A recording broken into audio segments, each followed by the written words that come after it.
नमस्कार, माउन्टेन समाचारमा स्वागत छ। म सिमरन गौतम। नमस्कार, म सचिता बुढाथोकी। सुरुमा अहिलेसम्मका मुख्य समाचार।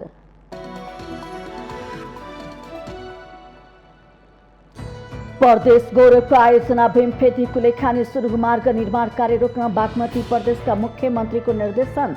केन्द्रले चासो नदेखाएको भन्दै परियोजना रोकियो। न्यायालयमा देखिएको विवादमा नेपाली कांग्रेस तत्कालै धारणा नबनाउने, न्यायालयको विवाद न्यायालयभित्रैबाट समाधान गर्नुपर्नेमा जोड। पदाधिकारी बैठक आज पनि बस्दै। स्थानीय समुदाय बीचको विवाद उग्र बनेपछि जनकपुर प्रशासनले निषेधाज्ञा जारी गर्यो। 4 किल्ला तोकेर लगाइएको निषेधाज्ञा आज राति 10 बजेसम्म जारी रहने। गठबन्धन टुट्ने आशंका, नपाल्न नेता कार्यकर्तालाई नेकपा एकीकृत समाजवादीका अध्यक्ष नेपालको आग्रह। गठबन्धन टुटाउन खोज्नेहरूको सपना चकनाचुर पार्ने दावी। संवैधानिक अधिकार स्थापित गर्ने दायित्व पत्रकारहरूको पनि रहेको अर्थमन्त्री शर्माको भनाई। स्वतन्त्रतापूर्वक अघि बढ्न पत्रकारितासँग सम्बन्धित सङ्घ संस्थालाई आग्रह। भारतको राजधानी नयाँ दिल्लीमा प्रदूषणको मात्रा बढ्योसँगै 1 हप्ताका लागि विद्यालय बन्द। सरकारी कर्मचारीलाई समेत घरबाटै कार्य सम्पादन गर्न मुख्यमन्त्री केजरीवालको आग्रह। र एमबापेको ह्याट्रिकसँगै साबी विजेता फ्रान्सको सहज जित। फ्रान्ससँग कजाकिस्तान 8-0 गोल अन्तरले पराजित।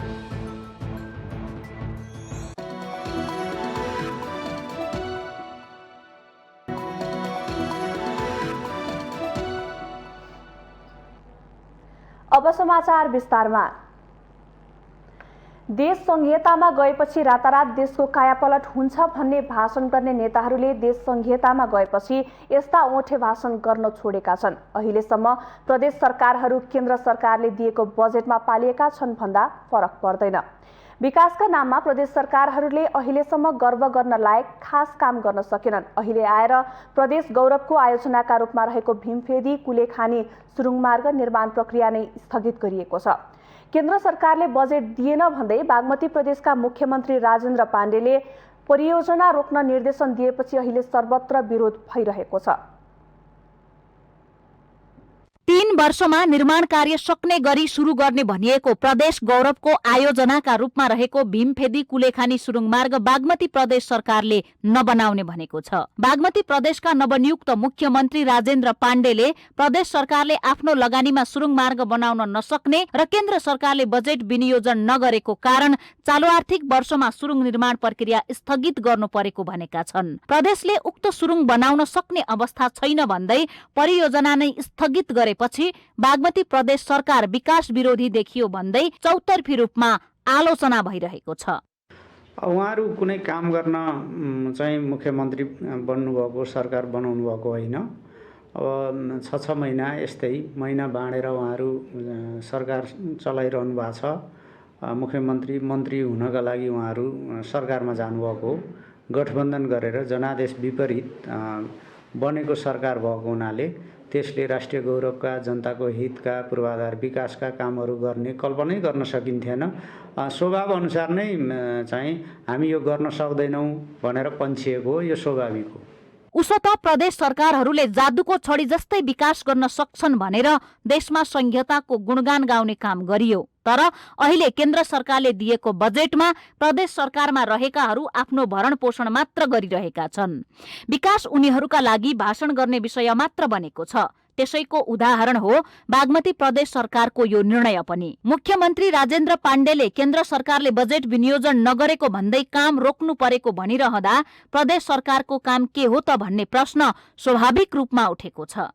हाम्रो जस्तो विकासोन्मुख देशहरूमा कुनै पनि आयोजनाका लागि काम थाल्नु अघि नै आर्थिक स्रोतको पूर्ण सुनिश्चितता हुँदैन। सरकारमा रहेका सम्बन्धित जिम्मेवार निकायले सम्बन्धित क्षेत्रबाट बजेट जुटाउन सक्नुपर्छ। ब्याङ्कमा क्याश पैसा नै जम्मा गरेर विकास निर्माणको काम थाल्न सक्ने अवस्थामा देश पुगेको छैन। हाम्रो देशको विकास नेतृत्वको इच्छा शक्तिमा भर पर्छ। तर विडम्बना भन्नुपर्छ, जनतालाई आश्वासन दिएर विकासका सपना देखाउँदै काम सुरु गर्ने अनि अनेक बहाना बनाएर आयोजनाबाट हात झिक्ने नेताहरूको बानी नै लागिसक्यो। त्यसको ज्वलन्त उदाहरण हो बागमती प्रदेश सरकारको यो निर्णय। हामी विकास विरोधी हुन चाहन्नौँ र कसैको कारणले गर्दाखेरि चाहिँ त्यसको दोषको भागीदार पनि हामी होइनौँ। तर यो कुरा निश्चित हो, एउटा सरकारलाई विस्थापित गरेर अर्को सरकार बनिसके पछाडि त्यसको विश्वासको मत पनि हामीले प्राप्त गरिसके पछाडि यो जिम्मा हाम्रो पनि हो र हाम्रो होइन भनेर हामी त्यसबाट चाहिँ जाने खालको कुरै छैन। त्यसकारणले साधन स्रोत कसरी जुटाउने भन्ने खालको कुरो यो सङ्घीय सरकारको पनि दायित्वको कुरा हो। स्वाभाविक रूपले चाहिँ प्रदेश सरकारले पनि त्यसमा साधन स्रोत जुटाउने खालको कुरा हो। यो असाध्यै महत्त्वपूर्ण योजना हो र यो योजनाबाट चाहिँ हामी पर जाने खालको कुरा आउँछ जस्तो मलाई लाग्दैन। आलोचना हामीलाई जसरी गरेका छन् त्यो आलोचना गर्नेहरूलाई नै आलोचना हुने दिन पनि आउँछ। बागमती प्रदेश सरकारले भौतिक पूर्वाधार मन्त्रालय मार्फत रहने गरी पोष्टबहादुर बोगटी भीमफेदी कुलेखानी सुरुङ मार्ग परियोजना कार्यालय स्थापना गरेको लामो समय भइसक्यो। आयोजनाको विस्तृत परियोजना रिपोर्ट DPR तयार गरेर टेन्डर प्रक्रिया सुरु गर्ने बेला यस्तो निर्णय गरिएको छ। यसले प्रदेश सरकारहरू कति असक्षम छन् भन्ने कुरा प्रष्ट भएको छ।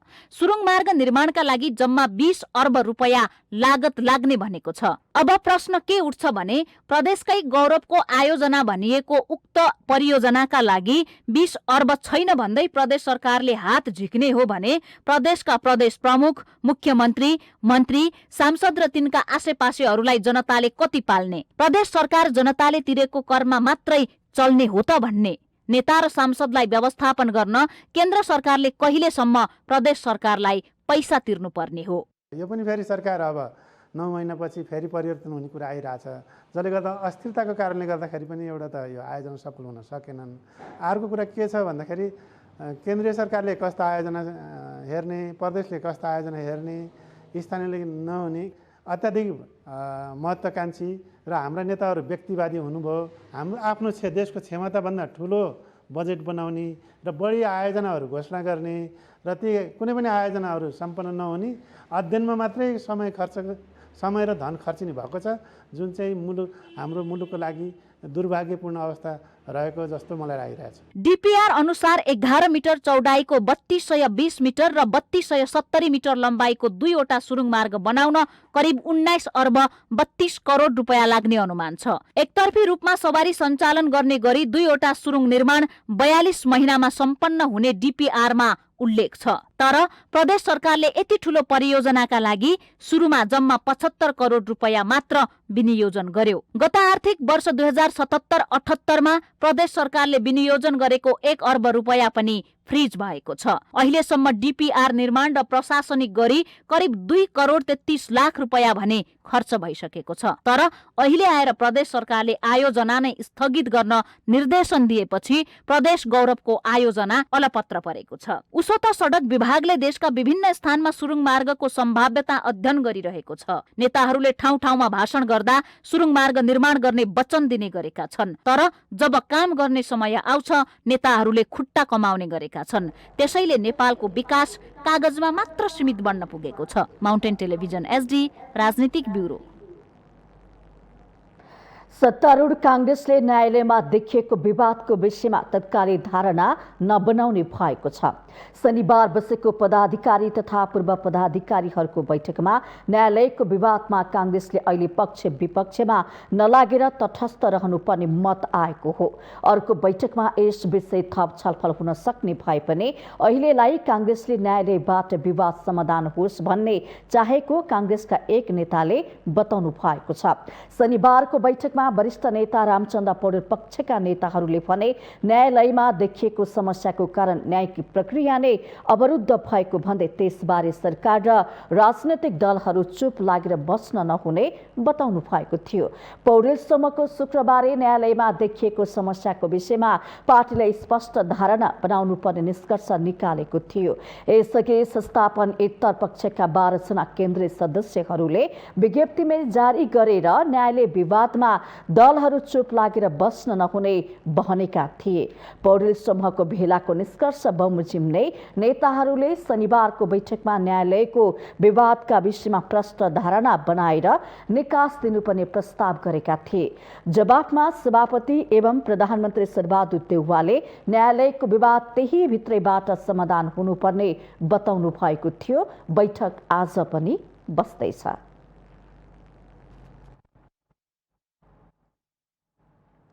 प्रदेश 2 को अस्थायी राजधानी जनकपुर धाममा छठ पर्वमा अर्घ्य दिनका लागि बनाउन लागेको घाटको विषयमा स्थानीय समुदाय बीचको विवाद उग्र बनेपछि स्थानीय प्रशासनले निषेधाज्ञा जारी गरेको छ। स्थितिलाई मध्यनजर गर्दै जिल्ला प्रशासन कार्यालय धनुषाले 4 किल्ला तोकेर आइतबार राति 10 बजेसम्म कुनै पनि भेला, जुलुस, प्रदर्शन तथा सभा गर्न रोक लगाएको हो। पूर्वमा जलाद नदीको कलरी बाँध, पश्चिम जटही मार्गको दोबाटो, उत्तर हनुमान नगर बहुरवा जाने बाटो र दक्षिण देवपुरा निमचोक आसपास सभा जुलुसमा रोक लगाइएको जिल्ला प्रशासन कार्यालय धनुषाले जारी गरेको विज्ञप्तिमा जनाइएको छ। जनकपुर धाम उपमहानगरपालिकाको वडा नम्बर 20 मा रहेको देवपुरा रूपैठा स्थित तेलिया पोखरीमा छठ पूजाको लागि घाट निर्माण गर्ने विषयमा स्थानीयले अवरोध गरेपछि विवाद सुरु भएको थियो। सोही विषयलाई लिएर शनिबार हिन्दुवादी संगठनको समूह जनकपुर धाममा प्रदर्शन गर्दै रूपैठा पुगेपछि अवस्था तनावपूर्ण बनेको हो। स्थितिलाई नियन्त्रणमा लिन प्रहरीले कैयौं राउन्ड अश्रु ग्यास प्रहार गरेको छ भने झडपको क्रमलाई 2 जना प्रहरी सहित 3 जना घाइते भएका छन्। झडपमा 1 सशस्त्र प्रहरी, 1 जनपद प्रहरी र 1 जना महिला समेत गरी 3 जना घाइते भएको प्रहरीको भनाइ छ। प्रहरीले 1 दर्जन भन्दा बढी अश्रु ग्यास प्रहार गरेको धनुषाका प्रहरी उपरीक्षक बसन्त रजौरेले बताउनुभयो।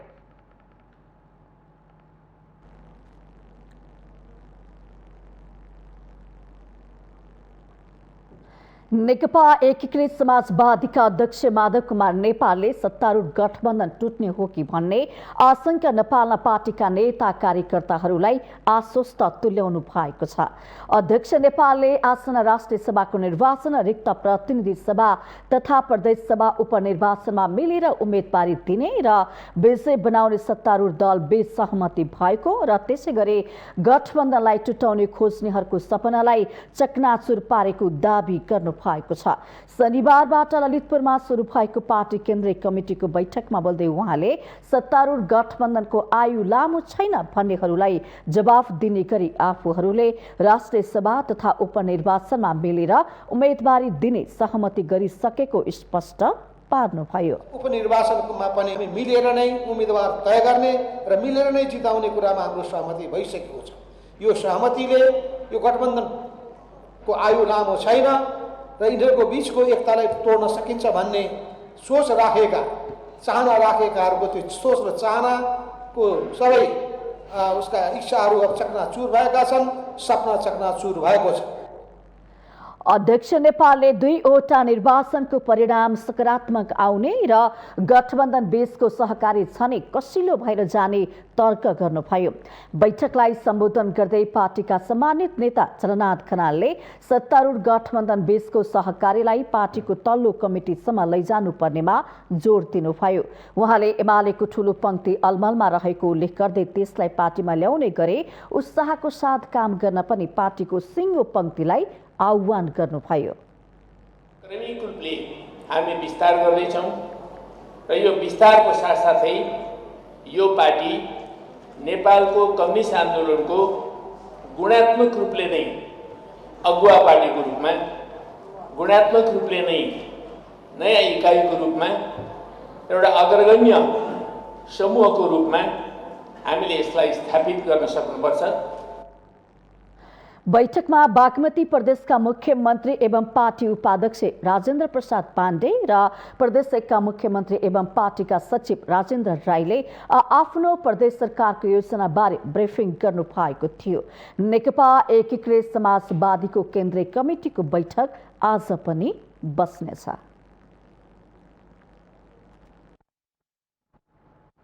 अर्थमन्त्री जनार्दन शर्माले पत्रकारितासँग सम्बन्धित सङ्घ संगठनहरूलाई स्वतन्त्रतापूर्वक अघि बढ्न आग्रह गर्नुभएको छ। नेकपा माओवादी केन्द्रका नेता समेत रहनुभएका अर्थमन्त्री शर्माले राष्ट्रिय आत्मनिर्भरता, स्वाधीनताको रक्षा गर्दै समाजवादतिर अगाडि बढ्ने संवैधानिक अधिकारलाई स्थापित गर्ने दायित्व पत्रकार र पत्रकारसँग आबद्ध सङ्घ संगठनहरूको दायित्व भएको पनि बताउनुभयो।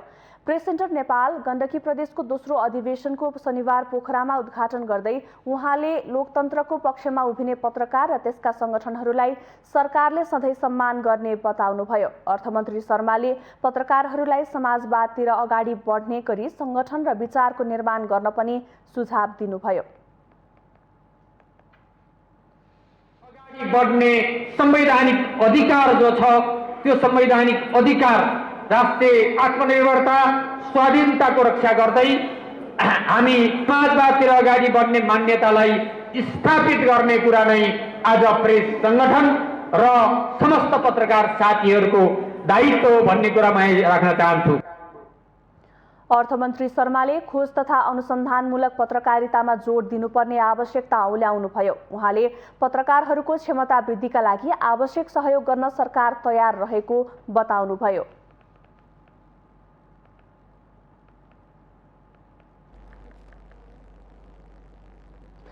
सर्वोच्च अदालतमा देखिएको समस्या समाधान गर्न त्रिभुवन विश्वविद्यालयका 4 जना पूर्व उपकुलपतिले सरकार र राजनैतिक दललाई आग्रह गरेका छन्।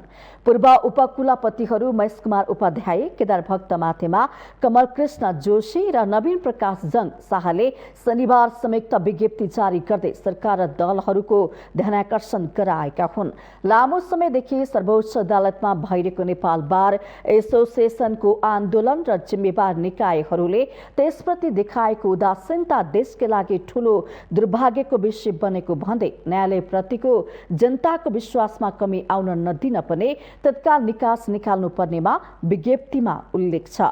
साथै न्यायालयले जनताको विश्वास गुमाएपछि न्याय पाउन जनता कहाँ जाने, यस्तो स्थितिप्रति सरकार र राजनैतिक दलहरू संवेदनहीन भएर बस्नु भनेको अत्यन्तै आश्चर्य लाग्दो रहेको 4 पूर्व उपकुलपतिहरूको भनाइ छ।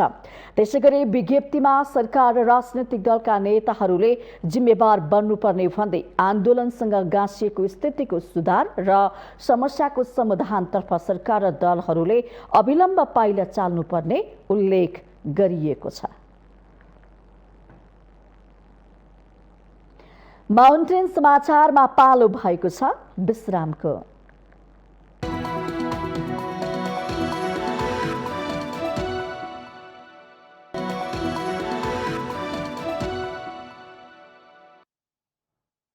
विश्रामपछि स्वागत छ। अब बाँकी समाचार। सभामुख अग्निप्रसाद सापकोटाले राष्ट्रिय आवश्यकता परिपूर्ति हुने गरी जनगणना सफलतापूर्वक सम्पन्न गराउन सम्बन्धित सबै पक्षलाई आग्रह गर्नुभएको छ। सभामुख सापकोटाले जनगणना तथ्याङ्कमूलकको सुशासन, समृद्धि र विकास निर्माणका लागि धेरै महत्त्वपूर्ण विषय भएको उल्लेख गर्दै त्यसलाई राष्ट्रिय आवश्यकता परिपूर्ति हुने गरी सम्पन्न गराउन सबैले सङ्कल्प गर्नुपर्नेमा जोड दिनुभयो। शनिबार केन्द्रीय तथ्याङ्क विभागका पदाधिकारीहरूलाई आफ्नो परिवारको विवरण टिपाउँदै उहाँले सही तथ्याङ्क सङ्कलनका लागि उच्च सतर्कताका साथ काम गर्न सबै गणकहरूलाई अनुरोध गर्नुभयो। तथ्याङ्कको तागत, तथ्याङ्कको शक्ति का बारेमा अथवा तथ्याङ्कको महत्त्वको बारेमा, यसको अनिवार्यता, यसको अपरिहार्यताको बारेमा वास्तवमा यो बुझाउने ठुलो एउटा ऐतिहासिक अवसर पनि हो। डेटाको महत्त्व यति धेरै छ कि त्यसको महत्त्व हामीले यो सङ्कलन गर्ने क्रममा बुझाउन सक्यौँ भने ठुलो चाहिँ उपलब्धि हुन्छ। गत कार्तिक 25 गतेदेखि सुरु गरिएको राष्ट्रिय जनगणना 2078 मङ्सिर 9 गते सम्पन्न हुनेछ। मेरो गणना मेरो सहभागिता भन्ने मूल नाराका साथ सुरु भएको जनगणनाका लागि देशभर 40,000 गणक र 8,500 सुपरिवेक्षक परिचालन गरिएको छ। सभामुख सापकोटाले त्यसलाई सफलतापूर्वक सम्पन्न गराउन गणकहरूको परिचालनमा उचित ध्यान पनि केन्द्रित तथ्याङ्क विभागका पदाधिकारीहरूलाई सचेत गराउनुभयो।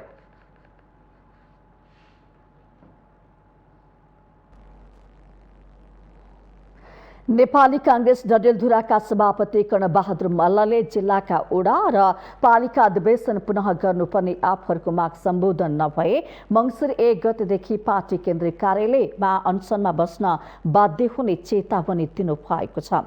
सभापति कर्णले शनिबार पार्टी केन्द्रीय कार्यालय सानेपामा पत्रकार सम्मेलन गरे। अब बस्ने केन्द्रीय कार्य समितिको बैठकले आफूहरूको माग सम्बोधन नगरे धरना र अनसनमा बस्न बाध्य हुने चेतावनी दिनुभएको हो। उहाँले पार्टी जिल्ला कार्य समितिले स्थगन गर्न सभापति शेरबहादुर देउवा र केन्द्रीय निर्वाचन समितिलाई लिखित रूपमै उजुरी गर्दा पनि त्यसको सुनवाई नभएको, सत्ता र शक्तिको दुरुपयोग गरेर ओडा र पालिका अधिवेशन गरिएको भन्दै आक्रोश पनि व्यक्त गर्नुभयो। सुनवाई नभइसकेपछि नेपाली कांग्रेस डडेलधुराको मिति 2078 कार्तिक 22 गतेको बैठकबाट डडेलधुरा जिल्लाको सिंहको अभिभावकत्व दिनका लागि हार्दिक अनुरोध गर्दै सम्माननीय प्रधानमन्त्री तथा नेपाली कांग्रेसका केन्द्रीय सभापति श्री शेरबहादुर देउवाजीलाई पुनः लिखित पत्र पठाएर आग्रह गरेका छौं।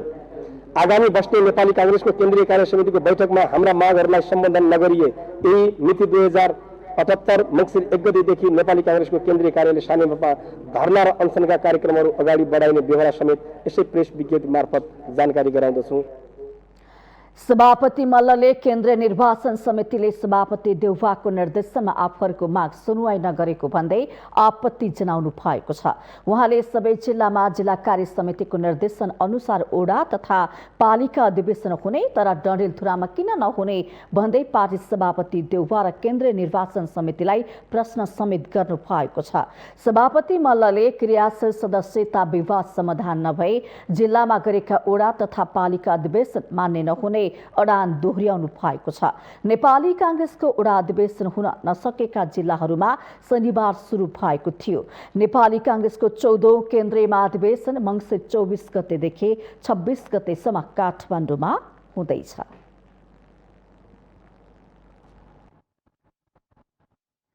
संवैधानिक व्यवस्था अनुसार आवधिक निर्वाचन भएमा अबको 6 महिनाभित्र सरकारले स्थानीय तहको चुनाव गर्नुपर्ने हुन्छ। निर्वाचन आयोगले समेत सरकारलाई चुनावको मिति तोक्न सुझाव दिइसकेको छ। प्रतिनिधि सभा र प्रदेश सभाको कार्यकाल पनि 1 वर्ष मात्रै छ। उता माघभित्र रिक्त रहेका प्रतिनिधि सभा तथा राष्ट्रिय सभाको उपनिर्वाचन समेत गर्नुपर्नेछ। चुनावको मिति नजिकिँदै जाँदा सत्ता गठबन्धन एक भएर जाने रणनीतिमा छन् भने प्रमुख प्रतिपक्षी दल एमाले एक्लै चुनावी प्रतिस्पर्धामा उत्रिने भन्दै आइरहेको छ। सत्ता गठबन्धनमा सामेल माओवादी केन्द्र, नेकपा एकीकृत समाजवादी, जनता समाजवादी पार्टी र राष्ट्रिय जनमोर्चाका शीर्ष नेताहरू आगामी चुनावसम्म आफूहरू नछुटिने भनिरहेका छन्।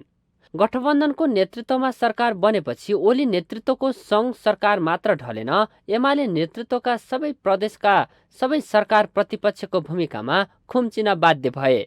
गठबन्धन नेतृत्वमा सङ्घदेखि प्रदेशसम्म बनेको सरकार आगामी चुनावसम्म पनि एक भएर जाने भन्दै आइरहेका छन्। विभिन्न तहको चुनावको मिति नजिकिँदै गर्दा सत्ता गठबन्धन एक भएर जाने रणनीतिमा छ भने प्रमुख प्रतिपक्षी दल नेकपा एमाले भने एक्लै प्रतिस्पर्धामा उत्रिने तयारी गर्दैछ। एउटा कुरा के सत्य रहेछ भने उहाँहरू एक्लै चुनाव लड्ने आँट छैन कसैलाई छैन। त्यसैले त उहाँहरू गठबन्धन गर्छु, यो गठबन्धनलाई कायम राख्छु भन्नुभएको छ।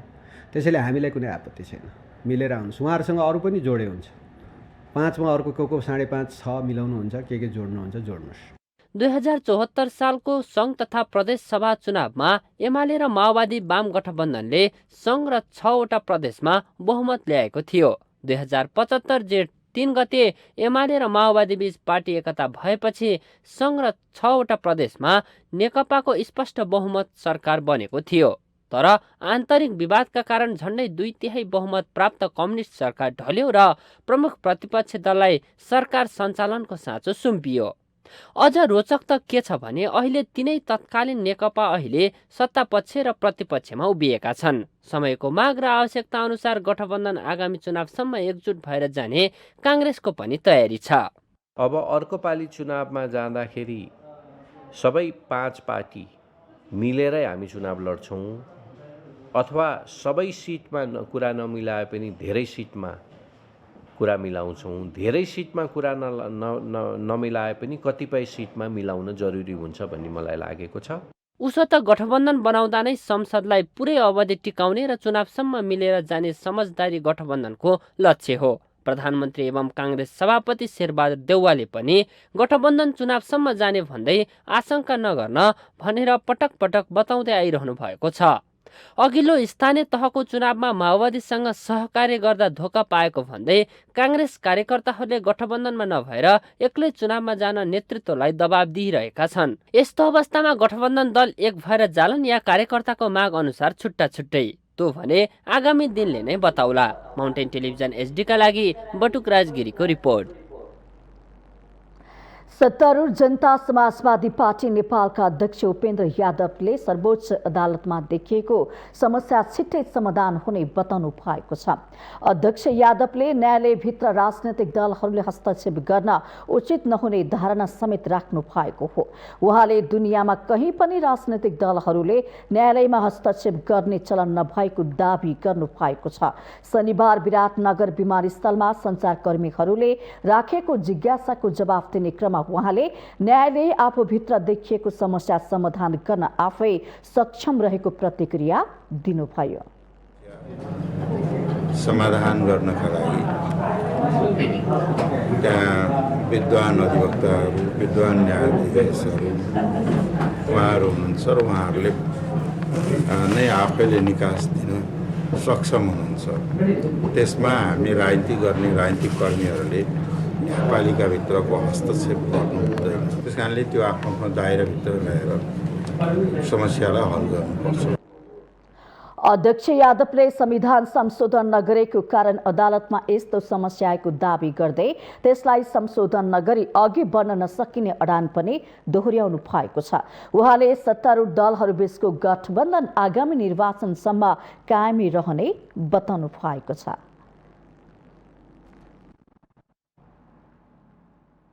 यस वर्षको दशैं र तिहार सकिएसँगै दार्चुलाको खलङ्गा नाकाबाट दैनिक सयौंको संख्यामा नेपाली कामदार भारत जान थालेका छन्। जीविकोपार्जनका लागि पश्चिम नेपालका जाजरकोट, कालीकोट, रुकुम, रोल्पा, सुर्खेत, बझाङ, अछाम, बैतडी जिल्लाका स्थानीयहरू कामको खोजीमा भारत जान थालेका हुन्। विशेष गरी यो क्षेत्रबाट रोजगारीका लागि बालबालिका सहित भारतको उत्तराखण्ड राज्यका पहाडी भेगमा काम गर्न जाने प्रचलन रहेको छ।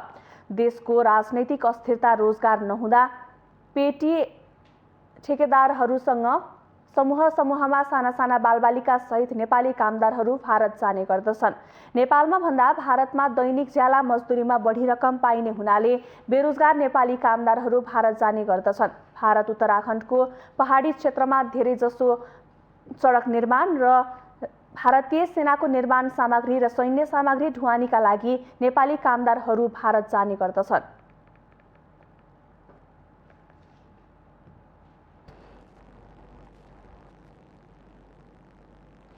शिक्षा विज्ञान तथा प्रविधि मन्त्री देवेन्द्र पौडेलले कोरोना महामारीको समयमा पनि नेपालले बालबालिकाको शिक्षालाई निरन्तरता दिएको दावी गर्नु भएको छ। फ्रान्सको पेरिसमा जारी युनेस्कोको 41औं महासभालाई सम्बोधन गर्दै मन्त्री पौडेलले महामारीको समयमा टेलिभिजन, सामुदायिक रेडियो तथा घरमा आधारित सिकाइ सामग्रीको प्रयोग गरेर बालबालिकाहरूको शिक्षालाई निरन्तरता दिएको दावी गर्नु भएको हो। महामारीले आफूहरूलाई शिक्षामा डिजिटल डिभाइसको महत्त्वको बारेमा सोच्न बाध्य बनाएको पनि उहाँको भनाइ छ।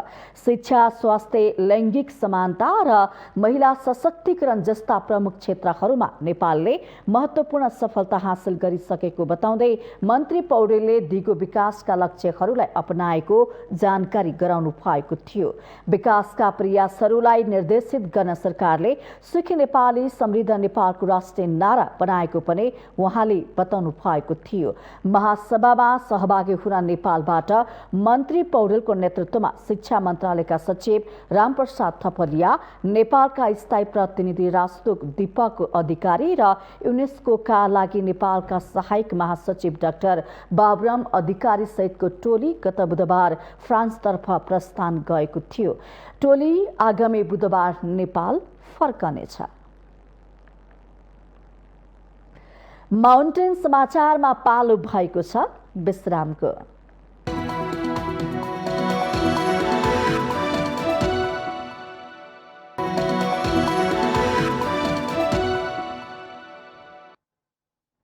विश्रामपछि स्वागत छ। अब बाँकी समाचार। लामो समयसम्म अन्यलमा रहेको सवारी साधनमा जोडिने इम्बोस्ड प्रविधिको व्यवस्थालाई मङ्सिरबाट भने अनिवार्य गरिने भएको छ। इम्बोस्ड नम्बर प्लेटमा नेपाली अक्षर र देवनागरी लिपिको प्रयोग हुनुपर्ने माग गर्दै सर्वोच्चमा मुद्दा समेत दायर भएको थियो। पटक पटकको विवाद र बहसको रूपमा रहेको सवारी साधनमा जोडिने भनिएको इम्पोज नम्बर प्लेट आगामी मङ्सिर 1 गतेबाट अनिवार्य गरिएको छ। भौतिक पूर्वाधार तथा यातायात मन्त्रालयले राजपत्रमा सूचना प्रकाशित गरेर इम्पोज प्लेट अनिवार्य गर्ने व्यवस्था लागू गर्न लागि भन्दै त्यसको तालिका सार्वजनिक गरेको छ। बागमती, गण्डकी, लुम्बिनी, कर्णाली र सुदूरपश्चिम प्रदेशमा यो नियम लागू भए पनि 1 र 2 नम्बर प्रदेशको नाम अहिलेसम्म नटुङ्गिएकाले ती प्रदेशमा भने अहिले यो नियम लागू हुने छैन। राजपत्रमा प्रकाशित सूचना अनुसार मङ्सिर 1 बाट नयाँ दर्ता, फागुन 1 बाट सवारी नामसारी र 2079 जेठ 1 गतेबाट नवीकरण गरिने सवारीमा अनिवार्य इम्पोज नम्बर प्लेट लागू हुनेछ। 2073 जेठ 17 मा भएको ठेक्का सम्झौता अनुसार अहिलेसम्म 25 लाख सवारीमा इम्पोज नम्बर जडान गरिसक्नुपर्ने हो, तर कार्तिक मध्यसम्म 1,05,979 प्लेट तयार भएको र करिब 12,908 सवारी साधनमा मात्रै इम्पोज नम्बर प्लेट जडान भएको यातायात व्यवस्था विभागले जनाएको छ। 12,908 चाहिँ विभिन्न किसिमका सवारी साधनहरूमा जडान भइसकेको छ। अरू चाहिँ कार्यालयहरूमा मौजदात रहेका छन्। यसले चाहिँ अब हुने मागलाई धान्नलाई चाहिँ सहज बनाउँछ। यसको इम्पोज नम्बर प्रणालीको चाहिँ मुख्य विशेषता भनेको के हुन्छ भने यसमा चाहिँ एउटा विद्युतीय हामीसँग डाटाबेस तयार हुन्छ देशैभरिको सवारी साधनको।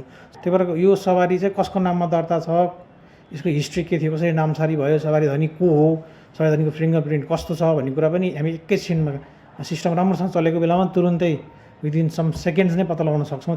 त्यसो त 2074 फागुनमा अङ्ग्रेजी भाषामा इम्पोज नम्बर प्लेट वितरणमा रोक लगाउनु पर्ने माग सहित परेको रिट सर्वोच्च अदालतले खारेज गरेपछि 2077 साउन 1 मा प्लेट जडानको काम पुनः सुरु गरिएको थियो। अन्तर्राष्ट्रिय प्रचलन अनुसारको प्रविधि भित्राएका कारण एकपटक जडान गरिएको प्लेट निकाल्न नमिल्ने हुँदा सवारी चोरीमा नियन्त्रण, वर्षौंसम्म राजस्व नबुझाइ सवारी चलाउनेको सहजै परिचान भएसँगै सवारीबाट हुने अपराधी घटना नियन्त्रण गर्न पनि इम्पोज नम्बर प्लेटले भूमिका खेल्ने यातायात व्यवस्था विभागका सूचना अधिकारी डाक्टर लोकनाथ भुसाल बताउनुहुन्छ। यो कुनै नेपालले मात्रै गरेको काम होइन, यो अन्तर्राष्ट्रिय प्रचलन अनुसारै हामीले यो प्रविधिलाई भित्राएका छौँ। अब कहीँ चोरी भएर जाने, यस्तो हुने अथवा वर्षौंसम्म चाहिँ नवीकरण नगरिकन गाडी चढाउने, ट्याक्स नतिरिकन यस्तो गर्ने, यो सवारीको कारणले हुन सक्ने विभिन्न खालका अपराध यो पनि यसमा न्यूनीकरण गर्नलाई यसले मद्दत गर्छ। र यातायात क्षेत्रमा जुन चाहिँ समग्र हामीले चाहिँ सुशासन कायम गर्ने हाम्रो चाहिँ घोषित उद्देश्य छ नेपाल सरकारको, त्यसलाई चाहिँ कार्यान्वयन गर्नको लागि पनि यो इम्पोज नम्बर प्लेटले टेवा पुर्याउँछ भन्ने हाम्रो विश्वास छ। इम्पोज नम्बर जडान गर्ने सवारीमा विभागले टास्ने विद्युतीय सुरक्षा स्टिकरमा सवारीको विस्तृत विवरण हुनेछ। प्रहरीले हातमै बोक्ने रिडर मेसिनले इम्पोज नम्बर प्लेटलाई सहजै चेक जाँच गर्न सक्ने विभागको दाबी छ। माउन्टेन टेलिभिजन एसटीका लागि क्यामेरामा प्रदीप घलानका साथ नवराज पौडेल, काठमाडौँ। पछिल्लो 24 घण्टामा देशभर थप 295 जनामा कोरोना संक्रमण पुष्टि भएको छ। 8,243 जनाको कोरोना परीक्षण गर्दा पीसीआर विधिबाट 260 तथा एन्टिजेन विधिबाट 35 जनामा संक्रमण पुष्टि भएको हो। हाल देशभर 7,278 जना सक्रिय संक्रमित रहेका छन्। पछिल्लो 24 घण्टामा थप 478 जना संक्रमण मुक्त भएका छन्। हालसम्म कुल संक्रमित मध्ये 9,97,926 जना संक्रमण मुक्त भइसकेका छन्। नेपालमा निको हुने दर 97.7% रहेको छ। यस्तै कोरोना संक्रमणबाट पछिल्लो 24 घण्टामा थप 2 जनाको मृत्यु भएको छ। हालसम्म देशमा कोरोनाबाट ज्यान गुमाउनेको संख्या 11,471 पुगेको छ।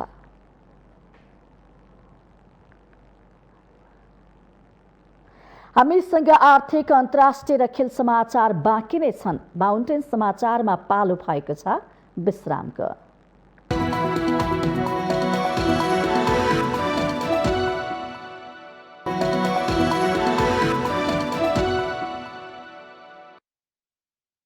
विश्रामपछि स्वागत छ। अब पालो आर्थिक समाचारको।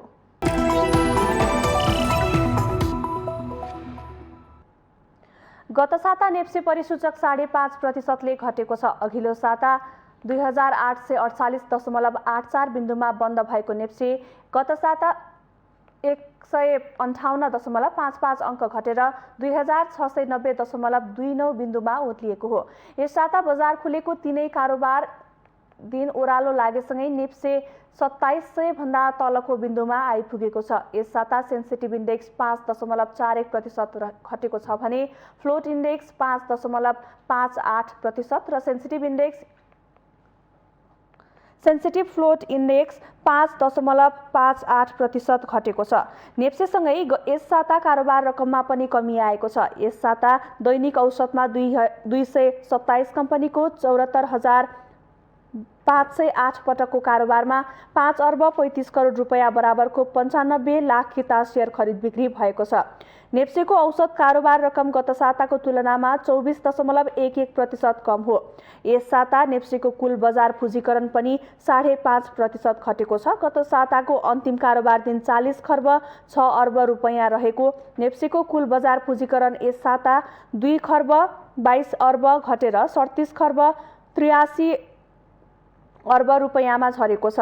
यस साता 13वटै उपसमूहको परिसूचक घटेको छ, जसमध्ये विकास बैंक उपसमूहको परिसूचक सर्वाधिक 8.35% घटेको छ भने म्युचुअल फन्ड उपसमूहको सबैभन्दा कम 2.02% घटेको छ। फ्लोर सिट विश्लेषण गर्दा यस साताको मोस्ट पपुलर बाई स्टकको सूचीमा Unilever Nepal, Narayani development bank, उन्नति सहकार्य लगायतका कम्पनीहरू परेका छन् भने मोस्ट पपुलर सेल स्टकको सूचीमा support micro finance, citizens mutual fund 1, NIC Asia growth fund लगायतका स्टकहरू परेका छन्।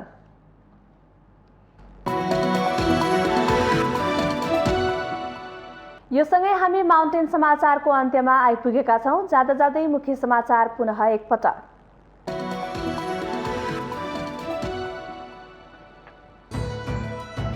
प्रदेश गौरवको आयोजना भीमफेदी कुलेखानी सुरुङ मार्ग निर्माण कार्य रोक्न बागमती प्रदेशका मुख्यमन्त्रीको निर्देशन, केन्द्रले चासो नदेखाएको भन्दै परियोजना रोकियो। न्यायालयमा देखिएको विवादमा नेपाली कांग्रेस तत्कालै धारणा नबनाउने, न्यायालयको विवाद न्यायालयभित्रबाट समाधान गर्नुपर्नेमा जोड, पदाधिकारी बैठक आज पनि बस्दै। स्थानीय समुदाय बीचको विवाद उग्र बनेपछि जनकपुर प्रशासनले निषेधाज्ञा जारी गर्यो। 4 किल्ला तोकेर लगाइएको निषेधाज्ञा आज राति 10 बजेसम्म जारी रहने। गठबन्धन टुट्ने आशंका, नेपालमा नेता कार्यकर्तालाई नेकपा एकीकृत समाजवादीका अध्यक्ष नेपालको आग्रह, गठबन्धन टुटाउने खोज्नेहरूको सपना चकनाचुर पार्ने दाबी। संवैधानिक अधिकार स्थापित गर्ने दायित्व पत्रकारहरूको पनि रहेको अर्थमन्त्री शर्माको भनाई, स्वतन्त्रतापूर्वक अघि बढ्न पत्रकारितासँग सम्बन्धित सङ्घ संस्थालाई आग्रह। भारतको राजधानी नयाँ दिल्लीमा प्रदूषणको मात्रा बढेसँगै 1 हप्ताको लागि विद्यालय बन्द, सरकारी कर्मचारीलाई समेत घरबाट कार्य सम्पादन गर्न मुख्यमन्त्री केजरीवालको आग्रह। र एम्बापेको ह्याट्रिकसँगै साबिक विजेता फ्रान्सको सहजित, फ्रान्ससँग काजाकिस्तान 8-0 गोल अन्तरले पराजित।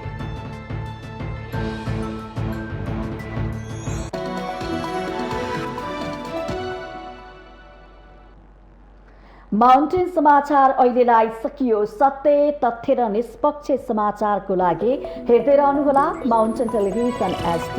नमस्कार।